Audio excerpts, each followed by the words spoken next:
Aujourd'hui, le président Félix prépare une guerre, pas contre le Rwanda, mais on prépare la guerre contre les États-Unis d'Amérique. Nini Zoleka. Bandeko, les Américains, Mazaki n'a besoin Goma, Nasake et Koué. Baye va frapper Sake et Simbite, ce ne sont pas eux. Mais ils ont utilisé des supplétifs là-bas. Entre autres, les M23 sont des supplétifs.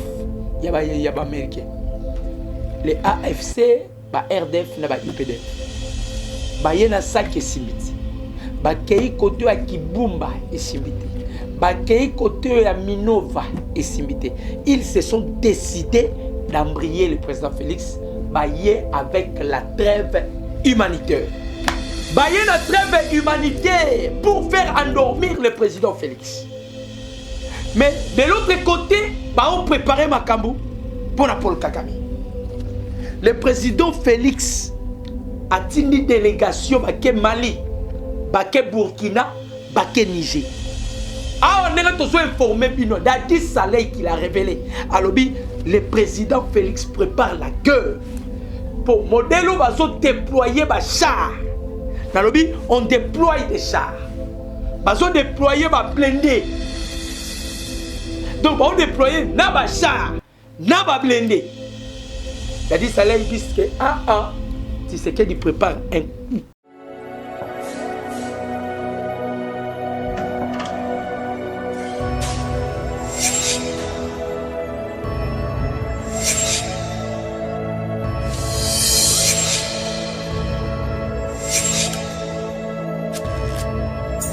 Abonnez-vous sur Pifo Télévision, vous informer sur notre devoir. Voilà. Mbote, Bakongomani nyonso ndeto bakaka, Bakongolais de père et de mère. Bozalaka ebele bolanda kabiso na Pifo officiel TV, votre chaîne de référence. Chaîne les informations sûres et fiables à ce qui concerne la République démocratique du Congo. Totondi Samina et Sengo to Julie sous cet après-midi et zo dépendre la RO au côté de l'émission. On ne peut pas commencer notre émission sans couper Sabino Bambote ba Congolais to l'Ingarabino mingi vraiment partout où vous êtes. Et vous savez que notre pays est l'objet d'un complot international, comme je l'ai toujours dit. Mais, Toloba Kiango, le Congo appartient aux Congolais. Le Congo n'appartient pas aux Américains ni aux Européens, mais le Congo appartient aux Congolais. Donc nous, les Congolais, nous sommes décidés de ne plus se laisser faire. Donc on est là, on est serré et nous savons que la victoire sera certaine. Pas de combat congolais. Plusieurs chars, plusieurs blindés sont déployés à l'est de la République. Au juste, qu'est-ce qui se passe? Et Dadi Saleh Azolobake, le président Félix prépare une guerre. Mais comment le président Félix doit préparer une guerre au moment où nous observons encore la trêve humanitaire? Nous sommes sous la trêve humanitaire. Au juste, qu'est-ce qui se passe? Les Américains. Bandeko boza aux États-Unis, veuillez vraiment me pardonner. Peut-être les États-Unis, c'est un pays qui vit sous la malédiction. Les États-Unis, c'est un pays qui vit sous la malédiction. Je vais vous démontrer. Depuis que l'histoire est l'histoire. Boye bisanga guerre ni États-Unis si abunda alonga bitumba. Les États-Unis ba échoué devant les talibans en Afghanistan. Les États-Unis sont allés échouer dans le Moyen-Orient. Les États-Unis devant l'Iran échoué. Les États-Unis, ils n'ont jamais gagné la guerre. On va échouer à Kaka. Mais aujourd'hui, le président Félix prépare une guerre, pas contre le Rwanda, Mais on prépare la guerre contre les États-Unis d'Amérique. Nini Zoleka. Bandeko, les Américains, bazaki na besoin Goma, Nasake et Kouya. Baye ba frapper Sake et Simbite, ce ne sont pas eux, mais bazo utiliser ba supplétifs na bango. Entre autres les M23 sont des supplétifs yaba américains. Les AFC, ba RDF na ba IPDF. Baye na Sake et Simbite. Bakei côté à Kibumba et Simbite. Bakei côté à Minova et Simbite. Ils se sont décidés d'embrayer le président Félix Baye avec la trêve humanitaire. Quel était l'objectif de la trêve humanitaire? C'est de préserver le Rwanda face à la frappe au président Félix Abaneko préparé. Les Américains sont venus avec la trêve humanitaire. Il y a Liboso, le résultat n'est pas là. Il y a Mibale, le résultat n'est pas là. Or, qu'il n'y ait pas de trêve humanitaire pour les Américains, bazo permettre Rwanda, bazo permettre Ouganda, bakotisa basoda, bakotisa batmabango, bakotisa. Mais dans cela, ils ont révélé qu'ils ont déployé des chars à l'est de la République. Ba déployer ba blindé ba char na ba blindé outi wapi et outi na Serbie et outi wapi et outi na Bulgarie. On les a déployés à l'est de la République. Qu'est-ce que le président Félix prépare? Vous allez vous souvenir, le président Félix a yebisaki Lorenzo était comme un intermédiaire, médiateur entre le département État américain et la République démocratique du Congo. Blinken n'appelle pas président Félix. Président Félix n'appelle pas Blinken. Blinken appelle Lorenzo. Il est parmi malhonnête na bango. Blinken appelle Lorenzo. Pour na koyebisa Lorenzo ayebisa Tshisekedi asala na bitumbate. Toluka moyeni tokosala pour que tokotisa kimia entre la République démocratique du Congo et le Rwanda. Bandeko makamu nyonso ezadi ya quoi? Soki tolobito meka kozonga sima l'origine de toutes ces choses. Parce que parmi biloko l'Américain c'est le président Félix, entre autres, le code de Migny. Kabila tango azui bokonzi Kabila. Avant nana zwa bokonzi, Kondo Etienne Tshisekedi wa Mulumba. RS mémoire. Azalaki membre à SIA. On ne peut pas faire quelque chose en Afrique sans informer Kondo Etienne Tshisekedi wa Mulumba. L'Américain va décider de pesa Kabila bokonzi. Au moment où Kabila sortait de la brousse, il était un alphabète, un abruti, donc un vaurien, quelqu'un qui sortait de la brousse. Il connaissait ni lire, ni écrire. Joseph Kabila. L'Américain va pessier pouvoir parce qu'avec les Américains, il va manipuler. Or, les Belges vont pessier qui Kabila pouvoir, c'était provisoire. Il y a les jours où tu es capable d'occuper sa vie sur beaucoup. Mais tant que tu as commis la place, Kabila peut savoir Kabila est compliqué. Alors, Kabila tant que comprendre que Mindele va boyer. Kabila est allé directement réviser le code minier. Or, le code minier est l'arbre et la connaissance du bien et du mal dans les jardins des deux. Le code minier, c'est l'arbre des Américains. Quand on touche les intérêts des Américains, Bandeko, ça, c'est la mort. Tu peux blaguer avec tout. Tu peux insulter les Américains. Tu peux faire... Ils ont un biloko mi balé américain balimbi sakati. Otumbi drapeau américain na osimbi ba intérêt na ba. Mais nous, nous sommes tombés drapeau Amérique. les Américains bana ba photo na biso ba epi tutumba. Alors balamba balia aux États-Unis na oyati. Na oyati. DV na ko betati. Ba vanda. Alors ba Américains ba kotika biso na trêve humanitaire. Ba na trêve. Ok, bah ok, les choses qu'on renforce Rwanda. Le président Félix a yebi déjà qui sont les Américains. Na retour ya Mukonzi Mboka, les chefs aussi. A quel bango na système kara ya nini?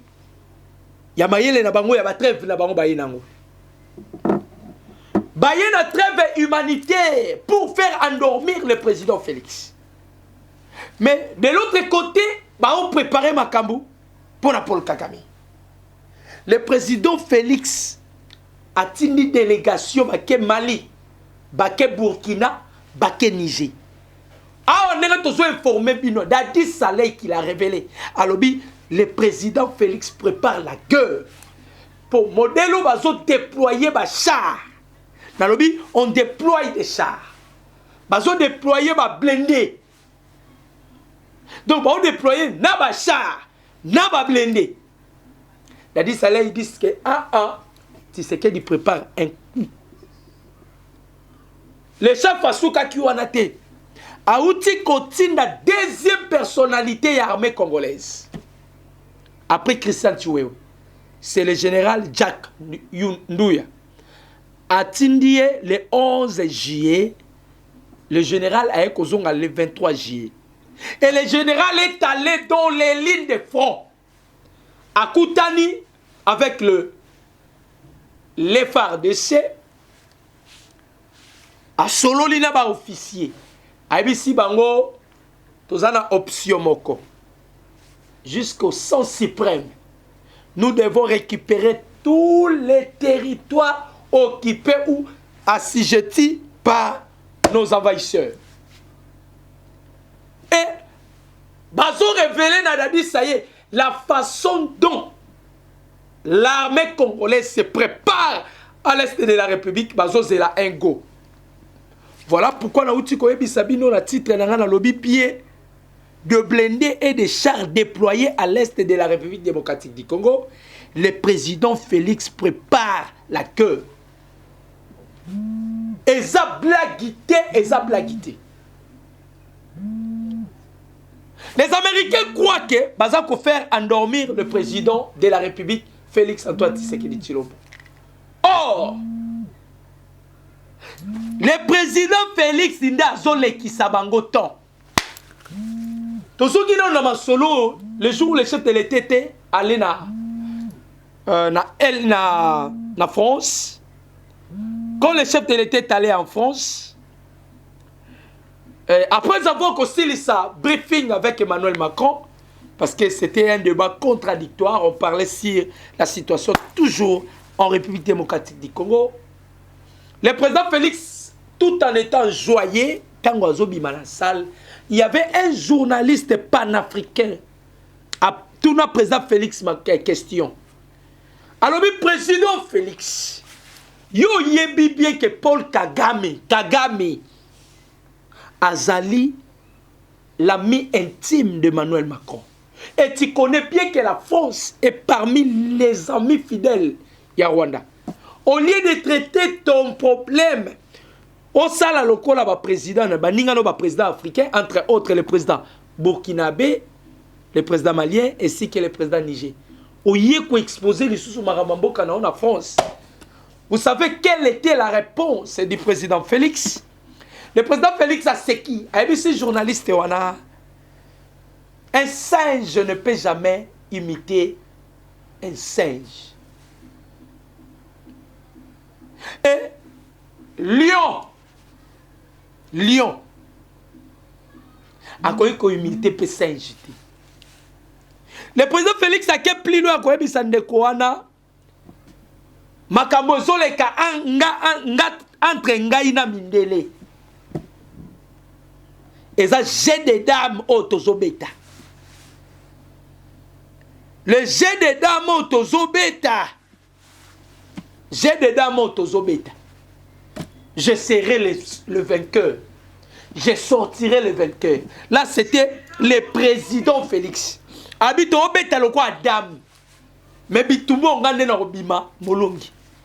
Nous ne sommes pas à guerre avec le Rwanda. Oh, Bandeko, détrompez-vous. La RDC est en guerre avec les États-Unis d'Amérique. Nous ne sommes pas en guerre avec le Rwanda. Nous sommes en guerre avec les États-Unis d'Amérique. Voilà pourquoi nous devons soutenir le chef de l'État Félix Antoine Tshisekedi Tshilombo. Beaucoup de Congolais disent que président Félix, ça a trop lent. Président Félix, président Boy, Bandeko. Le président Félix, ce qui doit comprendre, était-il parce que sa politique est plus élevée. Tous en retard, il y a comprendre des politiques. Tant qu'on a dépensé attendement humain, il y a Mindele. Quand il dépense l'attendement, même il y a Maison Blanche, mais tout est au soir, les Américains. Les Américains sont bloqués. Les Américains sont frustrés. Les Américains sont anéantis.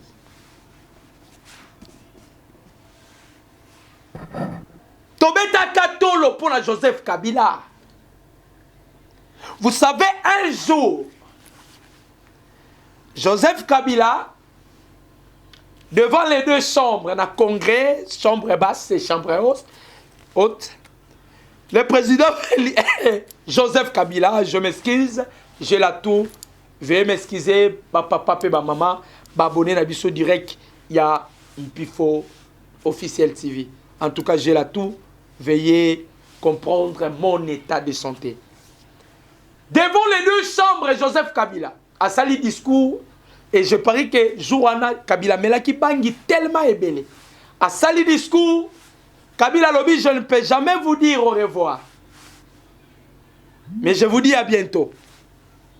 Pandiko, les gens ne comprenaient pas quel était le langage codé à Joseph Kabila. En soi, Joseph Kabila s'attendait à un coup d'état constitutionnel. Où Ezalaki animé par deux acteurs. Ezalaki Janine Maboudou et Alexis Tamboué Momba. Donc il s'attendait à un coup d'état constitutionnel contre le président Félix. Mais qu'est-ce qui s'était passé? Le président Félix n'avait ni la cour constitutionnelle. Le président Félix n'avait ni la majorité parlementaire. Le président n'avait ni l'Assemblée nationale. Il a utilisé que le BIC. Baneko, so ezana mutarubanga. Faut banga Tshisekedi. A utilisé BIC na papier. Bandeko nanga. BIC na papier. Le président Félix. Abotoli Kabila Assemblée. Abotoli Kabila cour. Abotoli Kabila armée. Et les loyaux Kabila exilé politique. À cause de Congoté. Ce sont des choses au Mindele ceux qui bavandi. Bamona Tshisekedi c'est un bombe à retardement pour les impérialistes. Tout ça na bloc. Il y a deux colonnes actuellement. La colonne yaba communisme, la colonne yaba capitaliste. Ce sont les deux blocs où ils ont dirigé le monde. Parce qu'actuellement, on parle sur la multipolaire. Quand on dit le monde est multipolaire, il s'agit de plusieurs puissances. Alors, bloc yaba communisme, et ça bloc est actuellement le plus puissant. Vous devez comprendre une chose. Le président Félix a embrayé Mindele. Atindi Batubake pas Traoré, Atindi Batubake pas il y a président Yamali, Atindi Batubake pas président Niger. Azotinda Batu parce que ces trois pays-là, ils ont partenir dans le bloc qui a le communisme, bloc le plus puissant dans Minitoyo. Parce que ce sont eux qui dominent. Bande Konangai, vous devez faire très attention. Actuellement, la Russie contient 90% il y a armes nucléaires dans le monde. Bien que les États-Unis aient les premières armées le plus populaire ou le plus de soldats, parce que les États-Unis contiennent 1,5 million de soldats actifs avec 440 000 réservistes.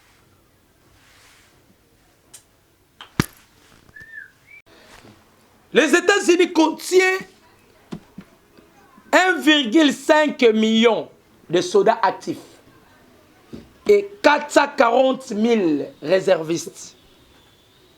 Mais la Russie contient 90% il y a armes nucléaires dans le monde. La Russie a 6555 têtes nucléaires.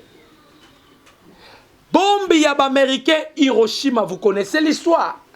Hiroshima et Boma, 146 000 personnes dans le Japon.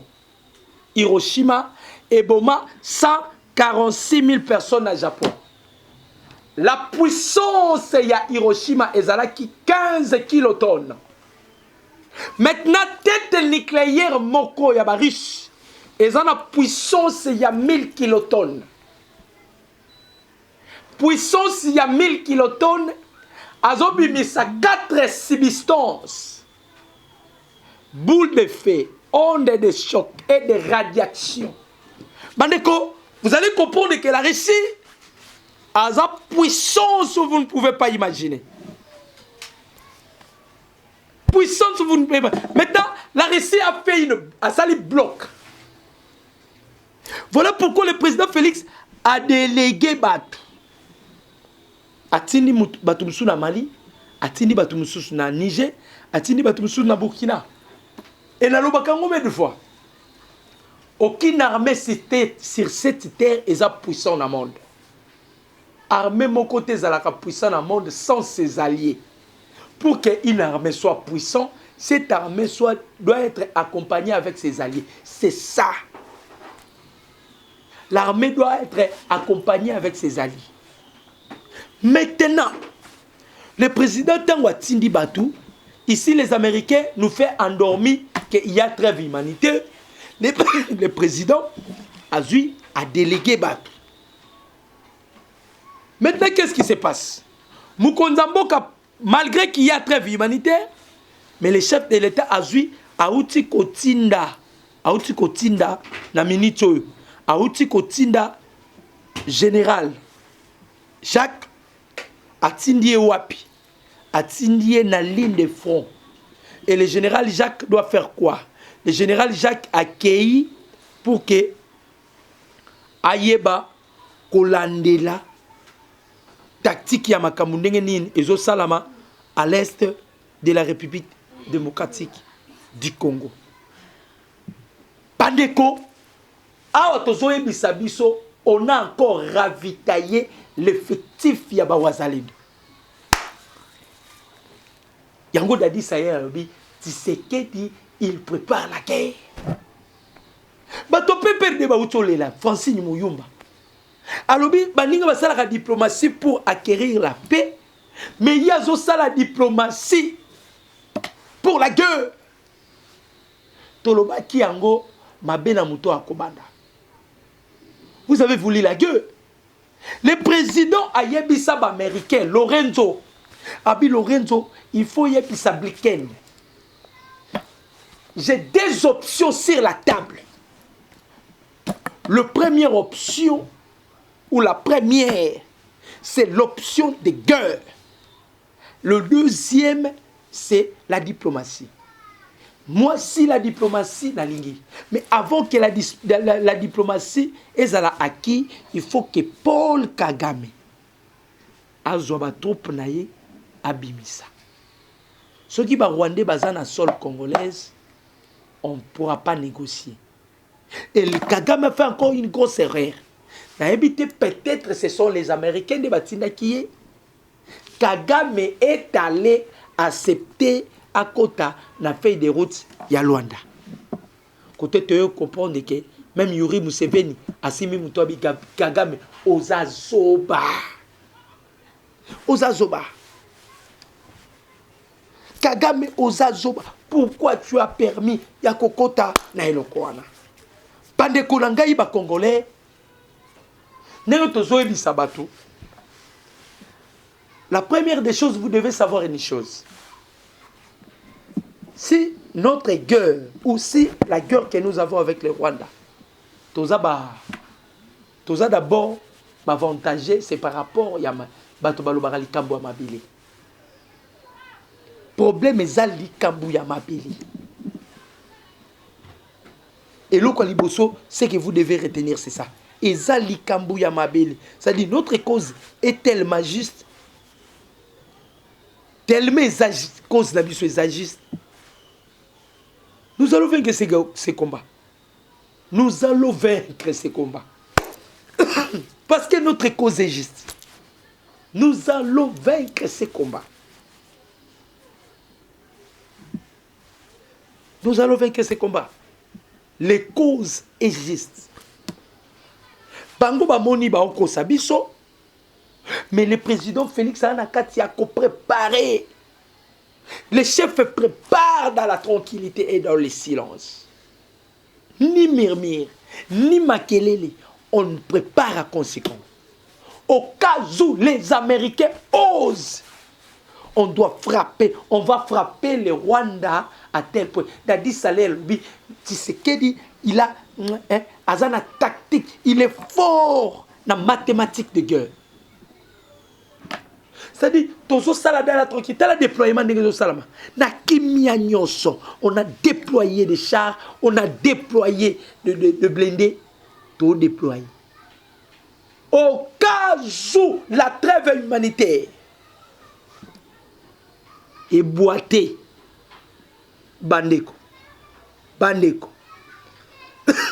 Je parie que Kagame a eu un combat de guerre. Kagame n'a jamais fait la guerre.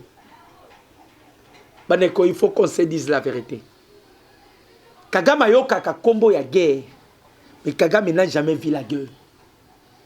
Cette fois-ci, Kagame va voir la guerre dans Misunaï. Kagame a commencé la guerre dans Misunaï. Pour ayo karalikamwa guerre, matikala omona guerre. Cette fois-ci, Kagame a commencé la guerre dans Misunaï. Et quand on dit ça, nous sommes déterminés. Nous sommes déterminés sur ça. Kagame a commencé la guerre dans Misunaï.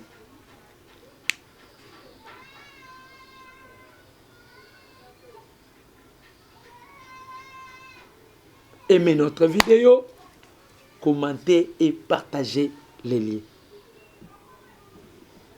Bandeko, Boyo Kasiko et Binomoko, il y a quelque chose encore.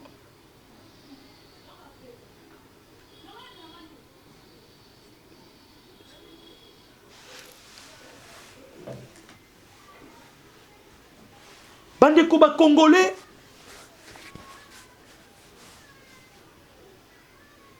moi si il y a président de Serbie ayaki. Ayayi kokutana na première dame. Et Bamindele Bakeko découvrir le président Félix s'est effacé dans la scène politique. La minute, c'est lui qui joue la diplomatie. C'est maman Denis Nyakero Tshisekedi. Bamindele basu tout qui balobi ah moi monsieur azamistique. Cette dame a commencé à faire la politique, la diplomatie. Yemo Konda Simi Makam. Le président s'efface. Mindele ba ozo eloko otolobara qui bouge quelque chose qui n'a pas de forme. Parce que l'esprit en soi, l'esprit n'a pas de forme. L'esprit n'a pas de forme. Mais au moins Dieu a une forme. Dieu a une forme. Et la forme que Dieu forme, c'est ça la cartographie de la République démocratique du Congo. C'est ça la forme de Dieu. Bandikuba congolais. Le président s'est effacé. Aïbisi première dame. Oyosko eza domaine là. Beta boy. Diplomatie salami dans la tranquillité, dans le silence. bawazalendo lelo le wazawaza lelo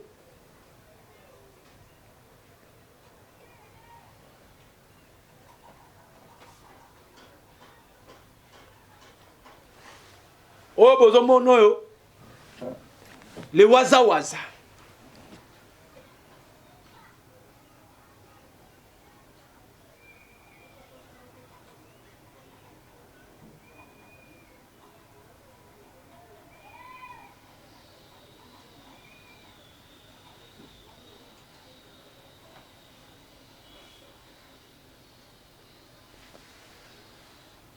le wazawaza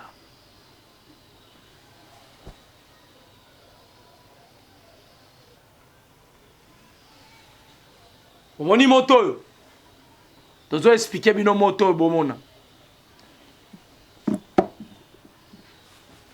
eza na voiture moko marque Fizo avec je m'excuse avec immatriculation du Rwanda. Mutu kwa euti wapi? Euti direction Rubare amemi ration alimentaire. Biloko kwa kolia pona okene kopesa ba R2 na ba IM23 vers Rumangabo. Et à son bord na kokende na ye akutani na dizaines des éléments ya ba wazalendo. Ba kwei na embuscade. Donc, à l'est de la République, là, les Ouazalais sont devenus comme des sentinelles. Mutuka eko le kandetika ko le kati. Et l'autre ko le kaka ndeti ko le kati. Les Ouazas sont là. Les Ouazas sont là, les Ouazalais. Les Ouazalais. Ils sont là. Yoko kota bikota kota te. Oko le kabileka le kate. Les Ouazalendo sont là. Ba poudrier mutuka.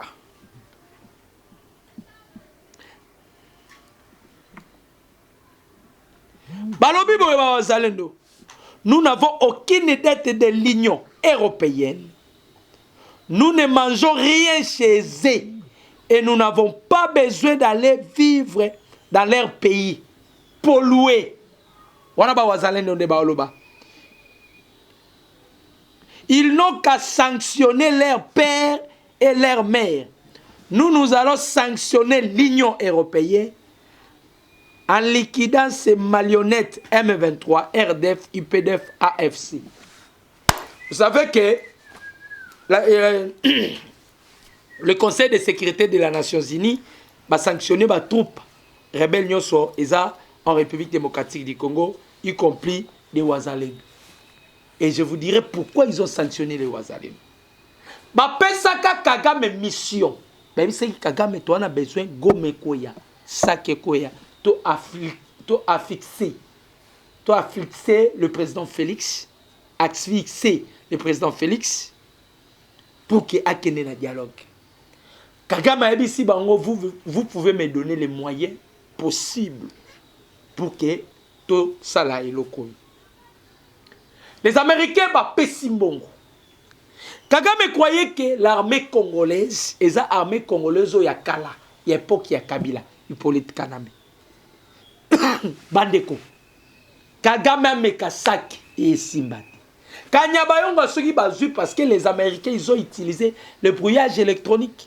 En dehors de ça, il y avait aussi la complicité à Monisco. Même Windy. Mais kota sake kota goma tonzimayo. Kota sake kota goma tonzimayo. Tango Kagame meki simbité nde yemoko Kagame est allé voir les Américains pour na revu ça Américains qui les Ouazalendo. Ba Ouazalendo ba komi ba témoin gênant. Ba Ouazalendo ba komi ba témoin gênant. Donc awa tozo informé bino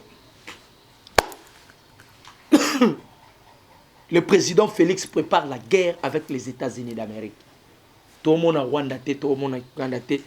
C'était avec plaisir de partager ces numérotages à décryptage ou les numéros de décryptage. C'était vraiment avec plaisir. Abonné à Bisso, il y a Bifo Officiel TV. Vous savez, on a eu interaction, il y a courant, tout ça pays de tiers monde. Pour comprendre Bisso, tout un pays à tiers monde. Courant et Mekai moi Koningana. Mais comme l'ingénieur était là, Francis de Francis, à Zongisi, donc yango tozonga lisusu poto silisa numéro ya décryptage oyo au numéro CPCT 143 89 63 95 965 mon numéro CPCT 143 89 63 95 965. Je dis je vous remercie, ciao.